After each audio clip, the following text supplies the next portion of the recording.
Hello everyone, and welcome to episode 1 of Prim's Playlist Season 3. My name is Prim, and just like last time, I'll be analyzing 5 underrated Korean songs and recommending them based on your taste in K-pop. Long time no see, huh? It's been, a couple months since last episode? I gotta say, I'm really glad to be back. Before we start the episode, I have some exciting news, and no, it's not just a change in background music.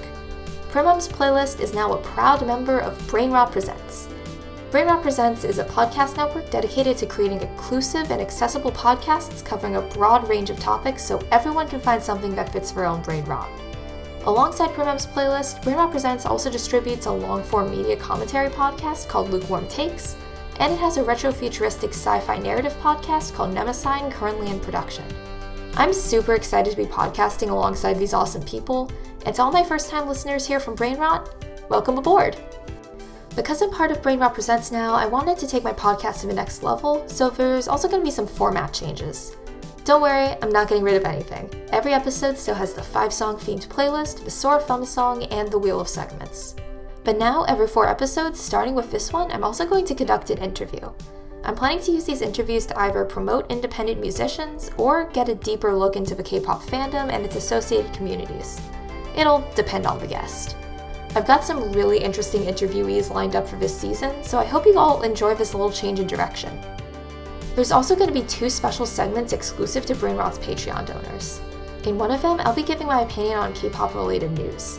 If you follow my Twitter at PlaylistPrim, you know I have a lot of opinions on K-pop news, so I felt that making a segment where I can dive a little deeper was a good choice. The second special segment is called Debut Review, where I'll take a look at a recently debuted artist or group, often from a lesser-known entertainment company. It's pretty similar to my usual content, but with extra focus on whole group elements like member roles and overall concept. Remember, these 2 segments are only available on Patreon, so if you're interested, check out www.patreon.com/brainrot_PRSNTS. Alright, that's enough updates for a lifetime. Let's talk about today's theme. Today we'll be looking at K-pop songs inspired by city pop.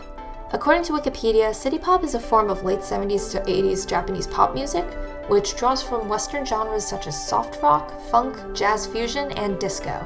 City pop isn't actually that strict of a genre, and it's been referred to in Rolling Stone magazine as a broad vibe classification, quote-unquote, which makes my job both easier and harder, to be honest.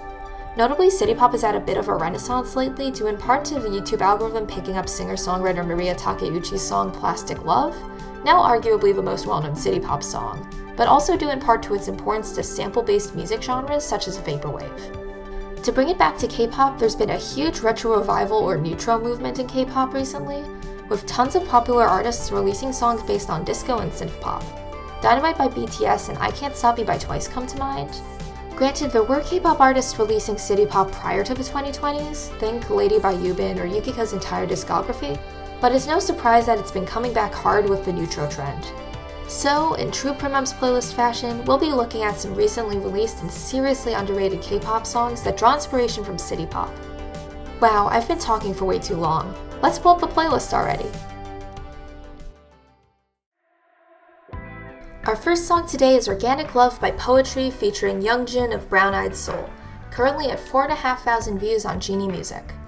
Given the song's name, some theorize that this is a direct tribute to Maria Takeuchi's Plastic Love. And it's not just the name. Musically speaking, there are some key elements to Organic Love that are clearly inspired by Takeuchi's hit song on a deeper level than just trappings of a genre. The best example of this is the intro to the song. The chords are being played using a similar synth and at nearly the same rhythm as they are in the intro to Plastic Love. That being said, Organic Love isn't a ripoff or a copy. It has its own feel to it, eschewing the orchestral strings of Plastic Love for a more electric piano and deep bass drum vibe. Combined with the slower tempo and quieter vocal timbre, Organic Love clearly draws inspiration from R&B, and arguably even synth pop considering the bass drums. Though I obviously recommend Organic Love to people who love Maria Takeuchi's Plastic Love, I also recommend it to fans of slower and more chill city pop K-pop songs, especially ones that fuse genres with ballads and R&B. Some examples that come to mind are Where Are You by CLC, Sweet Girl by B1A4, and Say Something by Twice. The first adds ballad elements, the second R&B, and the third is just generally chill. So if you're looking for something along those lines, definitely check out Organic Love. How about song number 2? Next on the playlist is Afterlife by SPACECOWBOY featuring OOHYO, with 6.5k views on Genie Music. SPACECOWBOY has actually been involved in a lot of city pop inspired K-pop before, such as I Can't Let You Go by MUSIC and Midnight by Kim R0-S3. This song, interestingly enough, starts off dark and almost creepy, with echoing and meandering singing, ambient noise, and a droning chime melody on top. It almost tricks you into thinking it won't be a city pop song, but then the percussion and lead synth kick in, and yeah, you can hear why it's on this playlist. Actually, the combination of that sharp lead synth, the droning chimes, and the other synth elements give it unique, futuristic vibes that you don't always hear in city pop, especially since it's a genre that often utilizes orchestral and brass instruments. Alongside the futuristic vibes, the dark and meandering tone of the instrumental persists throughout the whole song. This is largely due to a combination of OOHYO's vocal style, a bass-heavy instrumental, and some seriously crunchy chords. It very much feels like if city pop went cyberpunk, which, looking at the music video and album cover, seems to be what SPACECOWBOY was going for. The crunchy chords and meandering vocals in Afterlife give it an almost detuned sounding quality that reminds me a lot of &NEW by ID, a soloist who specials in neutro, city pop included. Additionally, Afterlife's synth-heavy and futuristic take on city pop can be heard to an extent in Lady by Eun, another soloist who's been taking on neutro for a while. I suppose it makes sense that the more out-there aspects of this song are mirrored in longtime neutral performers. While an artist releasing just one retro revival track may feel pressured to stick closely to the genre, those who work with this genre a lot have more incentive to play around or subvert that genre, you know? So if you like how artists like ID and Eun mess around with the expectations of retro revival, or if you're looking for a more chill and groovy take on cyberpunk aesthetics, I'd highly recommend Afterlife. Song 3, please. Our third song today is Empty by SonSiaaa, which currently has about 1,000 views on MUSIC&NEW. Unlike our previous two songs, which were very much city pop with other genre inspirations mixed in, I would personally consider Empty to be an R&B track with some city pop elements, at least during its introduction. This is mostly due to the more strictly R&B vocal style and bass line. Ironically, the most prominent of the city pop elements used in this song are orchestral and brass band samples, something neither of our previous entries included. That being said, I think that Empty blends these two genres seamlessly. The horns definitely add a lot of oomph building up to the chorus, while the strings help fill out the instrumental during more intense sections of the song. Plus, one can't deny that there are already R&B elements in city pop to a certain extent, especially when it comes to tempo and percussion style, so they're genres that are really meant to go together. When I think of more mainstream R&B meets city pop releases, my immediate first thought is Yesterday by Yukika. Of course, this song still leans a lot more towards city pop, but I still think it fits well. Actually, now that I think about it, Empty is a lot like if Yesterday by Yukika got mashed up with Playboy by EXO. Playboy doesn't really have city pop elements, but it's got the same flavor of R&B as Empty. Like if you were at a restaurant and ordered Empty but said hold the city pop, you'd get Playboy by EXO. So if you're into Playboy and Yesterday, check out Empty. How about song number 4? At 1,000 views on MUSIC&NEW, our fourth song today is Love Me by hiir. This is probably the least city pop-like song on the playlist, incorporating just a few pieces of city pop into its varied mix of different sounds. We start off with a peaceful synth chime and piano melody accompanied by soft singing, which then cuts into acoustic guitar and slow percussion. This is where the city pop elements start to come in, mostly in some soft electric guitar noodling towards the end of the first chorus, and the particular flavor of electric piano during the second verse. I gotta say, one of my favorite parts of Love Me is the instrumental after the first chorus, where it quiets down and adds a chiptune-inspired synth melody. Probably the farthest part of the song from city pop, but it really gives it its own flavor, you know? Honestly, recommendation-wise, Love Me is pretty similar to Everyday I Need You by Vivi and Jinsol from Luna. Everyday I Need You is also a combination of various influences, with some city pop in there, honestly more so than Love Me. Also some acoustic guitar, and heck, even chiptune almost, with that one bright flute sound. So if you like Everyday I Need You, give Love Me a listen. Let's hear song 5. Fifth on the list is Spring Again by Si Eun at 7k views on Happy Face Entertainment and 3k views on Super Soundbugs. In contrast to the last song of the list, this is probably the most strictly city pop song on today's playlist. We start off strong with a soothing and upbeat melody played by an electric piano, with 80s style drums and a guitar adding rhythm in the background. This instrumental style is kept relatively consistent throughout the song, with orchestral strings and a descending chime sound effect being added at the first chorus and at the post-chorus. What's interesting about this song, though, is the vocal melody and mixing, which is a bit more dramatic and clear than you'd expect from city pop, which usually has more upbeat, poppy vocal lines with softer mixing. The vocals in Spring Again remind me a lot of ballads and OSTs, which, not so coincidentally, has been the majority of Si Eun's work up to this point. To me, Spring Again makes me think of a cross between the uptempo ballad stylings of Singing Got Better by ILY and the strict city pop of Days Gone By Day 6 and Neon by Yukika. It's almost like if someone took the vocals from Singing Got Better and mashed them up with the instrumentals of the other two songs, if that makes sense. So if you're an ILY fan looking to listen to some city pop, or a retro revival fan who wants something with a bit more drama, give Spring Again a try.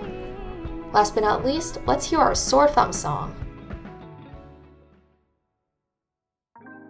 Our sore thumb song today is David by SEODo, which currently has 3,800 views on Genie Music. The song starts out with ambient synth pads, almost wintry sounding accents, and SEODo's voice providing most of the rhythm, which at this point of the song is floaty and meandering. Once the first verse comes in, we're hit with lo-fi inspired percussion and some extra backing vocals. The rhythm solidifies here into fast triplets, maybe even a 12/8 time signature. Y'all know I like my triplets, so this is definitely exciting to hear. Later on, in the chorus and second verse, we get a little bit of guitar and some sparkling chimes, and the final chorus adds in a rhythmic synth that almost evokes future bass, like in Always Find You by Yuri or Like This by Pentagon.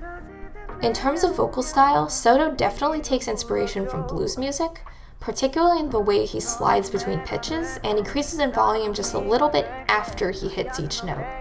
This is easiest to hear in the second pre-chorus.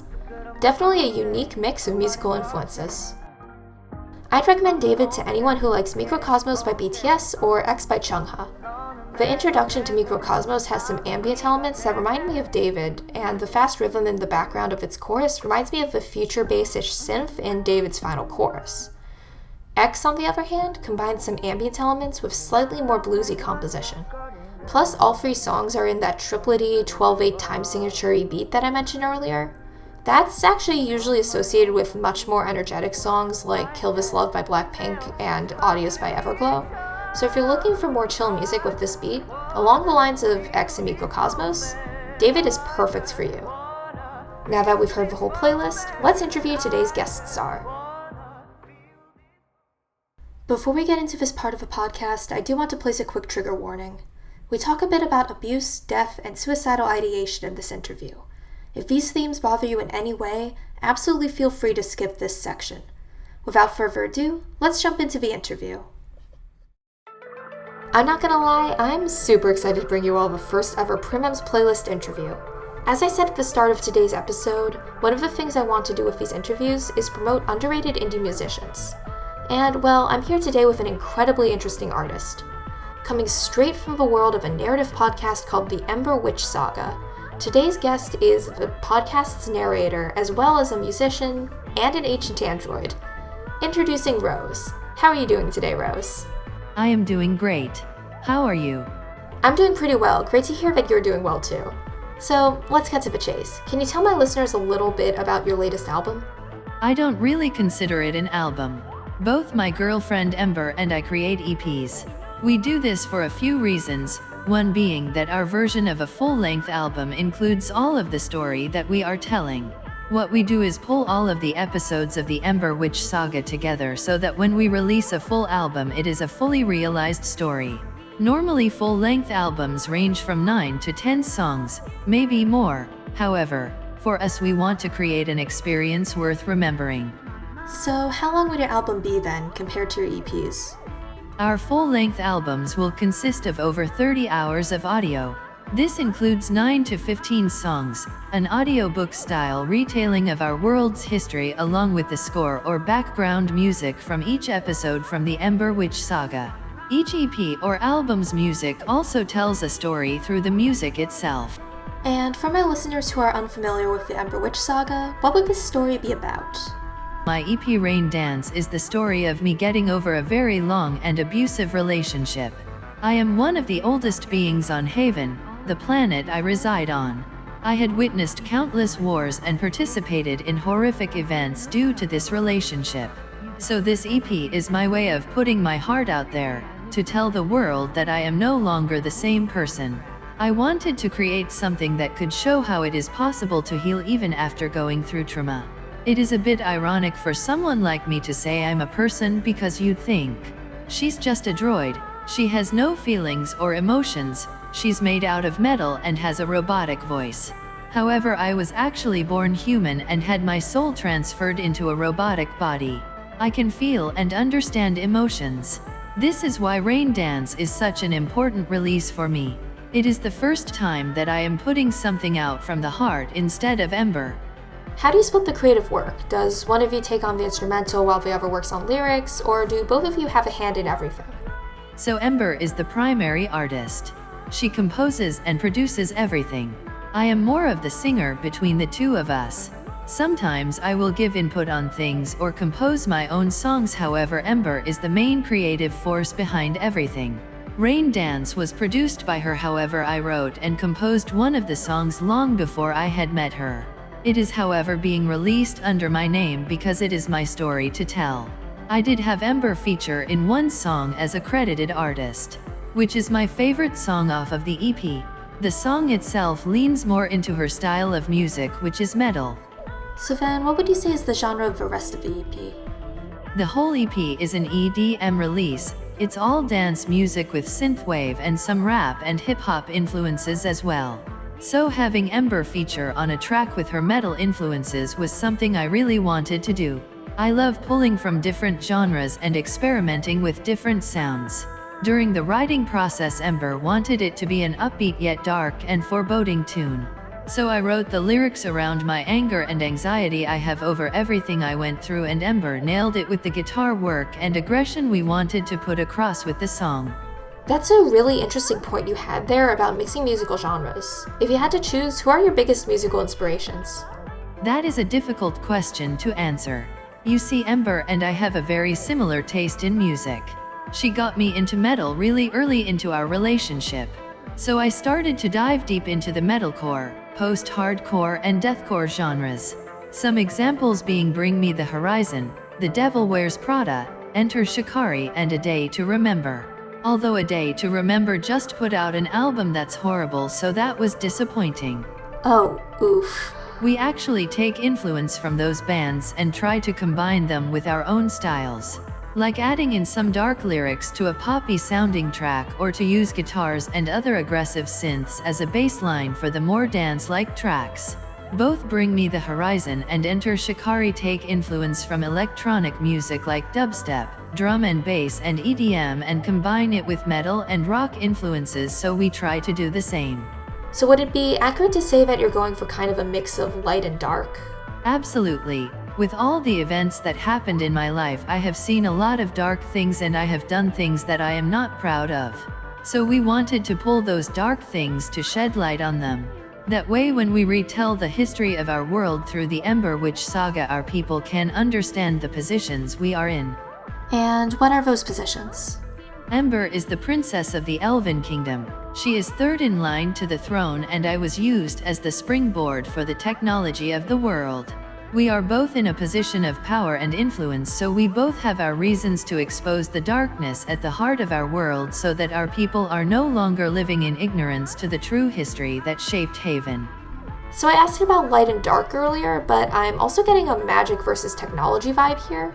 Is duality in general a prominent theme in you and Ember's music? Definitely. For you to fully understand the theme of duality within the Ember Witch saga, I do have to tell you a story, so bear with me here. Take all the time you need. Thousands of years ago, a human woman gained the power of a creature we refer to as a lich. She was able to use a power we called color, a form of magic essentially. Humans, however, couldn't use magic. It was a power they were not given by the gods. This woman lived a double life. She had children. She had no responsibilities like worrying about a kingdom and its people. However, she gained the powers of a mage. She was responsible for the downfall of color and the rise of technology in our world. The duality here being that during the day she was a normal mother, but at night an undead monster capable of destroying anything in her path. So yes, duality is a major theme to the Ember Witch saga. We try to show that there is light and dark to everything, both good and bad. However, there is also gray as well, a middle ground. We like to dive deep into the light and dark of every event in our world's history and music, as well as that gray. We have softer songs alongside heavier songs. We make songs that balance both extremes to form that gray middle ground. Would you be okay with giving us an example of that? The first song I released from Rain Dance, Resonance, has a lighter, more upbeat tone to it in regards to its instrumentation. However, the lyrics are darker in tone, dealing with the abuse and mental pain I felt during my previous relationship. So we try to keep duality in everything we do by standing on that middle ground while fusing the light and dark together. Over the past few years, both Ember and I have come to the realization that even though I am no longer a living being and she can live for around 200 years, we are two halves of one whole. I am able to recount the history of our world and she is able to tell it to our people and have them believe it. We live in symbiance with each other. I love that sentiment about you and Ember being two halves of a whole. I really want to take a quick look at Resonance and how it has that same duality, kind of putting it into a gray zone. Do you have any songs on this album that are in the gray zone in a more blended together way, with both the instrumental and vocals being gray? The second single I released, Dreamweaver, is in that gray area. It does skew a bit darker than gray, but it is in that gray middle ground. I actually wrote it a long time ago. During that time I was trapped in another world essentially. A group of adventurers had rescued me from a very dark place, both physically and emotionally. I had written the song long before I had met my ex. The lyrics deal with my immortality due to having a robotic body and how I get these feelings of wanting to pass on and become one with the void. Ah. Like I said, it is darker than gray, but it also deals with the beauty of death. In death, one is laid in the ground, and from their passing life springs forth. A being may pass on, but in their place another will rise. So it's a song about feeling the desire to die, but the joy of knowing that when one does more, life will rise. You know, it's really interesting to hear your perspective on death. As a mortal being living among other mortal beings, we tend to consider death as, kind of the darkest possible thing. Hearing it placed into this sort of life cycle context in which death is a necessary component of life, it really adds some light into it. That being said, the majority of my listeners are mortal, so I do want to ease the death tension a little bit. Let's do one last question, just something fun. If you could collaborate with any musician in the world, who would you team up with? I actually have two picks, is that okay? Yeah, totally, go for it. My first would be Oliver Sykes from Bring Me the Horizon, because 1, he is super cute, and 2, because his voice is just amazing. My second pick would be UTSOP, the Vocaloid metal producer, because his music has been a major influence on me. He was actually the reason why Ember pushed me into singing, because he uses Vocaloids which have a robotic voice as I do. Alright, that should be everything. Thank you for joining me on my podcast today, Rose. It was great to have you. Thank you so much for having me on. It was a blast. Rose's EP Rain Dance will be available on all major streaming platforms as well as on her Bandcamp. Just search R0-S3 and you should find her right away. If you're interested in hearing Rose's story, check out the Ember Witch Saga, spelled EYMBR-VVITCH, available pretty much anywhere you'd listen to podcasts.